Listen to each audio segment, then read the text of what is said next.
Hello there, crypto की समझ में आप सभी का स्वागत है, जहां हम बात करते हैं क्रिप्टो जगत की बड़ी खबरों की।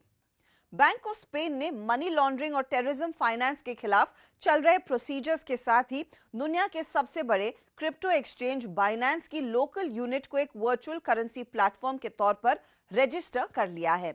बैंक ने कहा है कि रजिस्टर्ड प्रोवाइडर्स को मनी लॉन्ड्रिंग और टेररिज्म फाइनेंस से संबंधित नियमों का पालन करना होगा। साथ ही बैंक ने कहा कि यह प्लेटफॉर्म के फाइनेंशियल और ऑपरेटिंग रिस्क की निगरानी नहीं करता है और रजिस्टर होने का मतलब ये नहीं है कि सेंट्रल बैंक ने इसकी एक्टिविटीज को पूरी तरह मंजूरी दे दी है।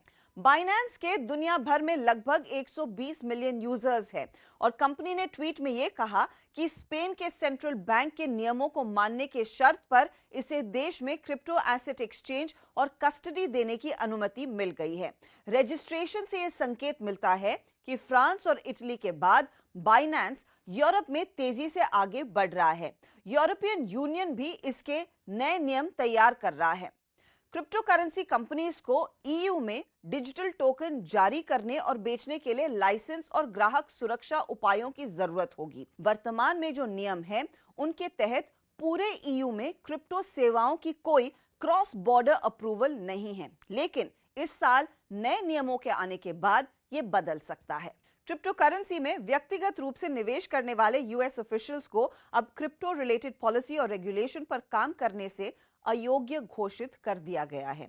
US office of government ethics ने पिछले दिनों एक लीगल एडवाइजरी नोटिस जारी की, जिसमें कहा गया कि जो अधिकारी क्रिप्टो में निवेश कर रहे हैं वो इनसे जुड़ी पॉलिसी नहीं बना पाएंगे। ये व्हाइट हाउस एम्प्लॉइज और फेडरल रिजर्व के साथ ट्रेजरी डिपार्टमेंट जैसे फेडरल एजेंसीज के सभी अधिकारियों पर लागू होता है। इस निर्देश का व्हाइट हाउस के कुछ अधिकारियों पर सीधा असर पड़ सकता है, खासकर उन पर जो अपने क्रिप्टो इन्वेस्टमेंट को लेकर काफी ओपन रहे, जैसे बाइडेन एडमिनिस्ट्रेशन के एक टेक्नोलॉजी एडवाइजर टिम वू, जिनके पास $1 मिलियन के बिटकॉइन हैं।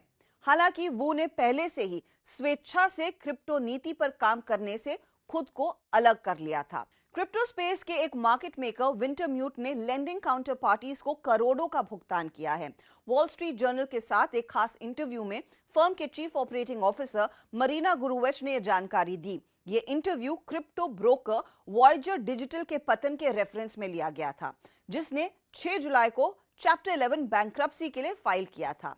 इससे कई दिन पहले ही ट्रेडिंग, डिपॉजिट्स और विड्रॉल्स को भी रोक दिया गया था।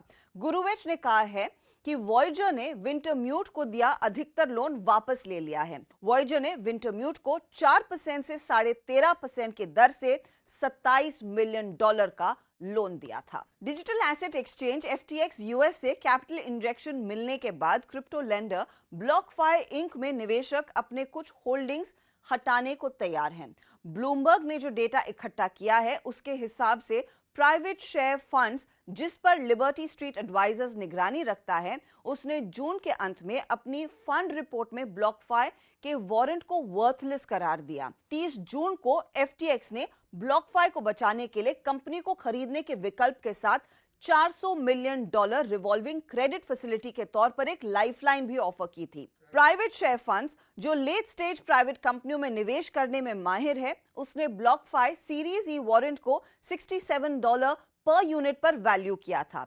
इसने ब्लॉकफाई की पसंदीदा शेयरों में अपने वैल्यूएशन को अप्रैल के आखिर में $77 से कम करके लगभग अब $20 प्रति शेयर कर दिया है। एथेरियम सबसे पॉपुलर स्मार्ट कॉन्ट्रैक्ट नेटवर्क और दूसरा सबसे बड़ा ब्लॉकचेन है, जो अपने सबसे खास मेट्रिक से एक नया और रिकॉर्ड हासिल कर रहा है।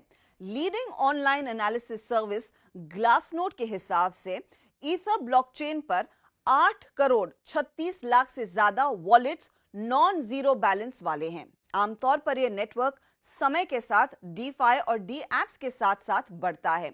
इस मैट्रिक पर न केवल रिटेल यूजर्स के वॉलेट्स है, बल्कि डीफाई में उपयोग किए जाने वाले ऑटोमेटिकली क्रिएटेड एड्रेसेस भी रजिस्टर्ड हैं।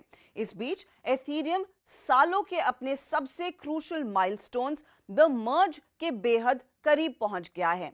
यह अपग्रेड एथेरियम ब्लॉकचेन को प्रूफ ऑफ वर्क कंसेंसस से प्रूफ ऑफ स्टेक में ले जाएगा। क्रिप्टो की समझ में इस हफ्ते इतना ही, फिर मिलेंगे। Take care.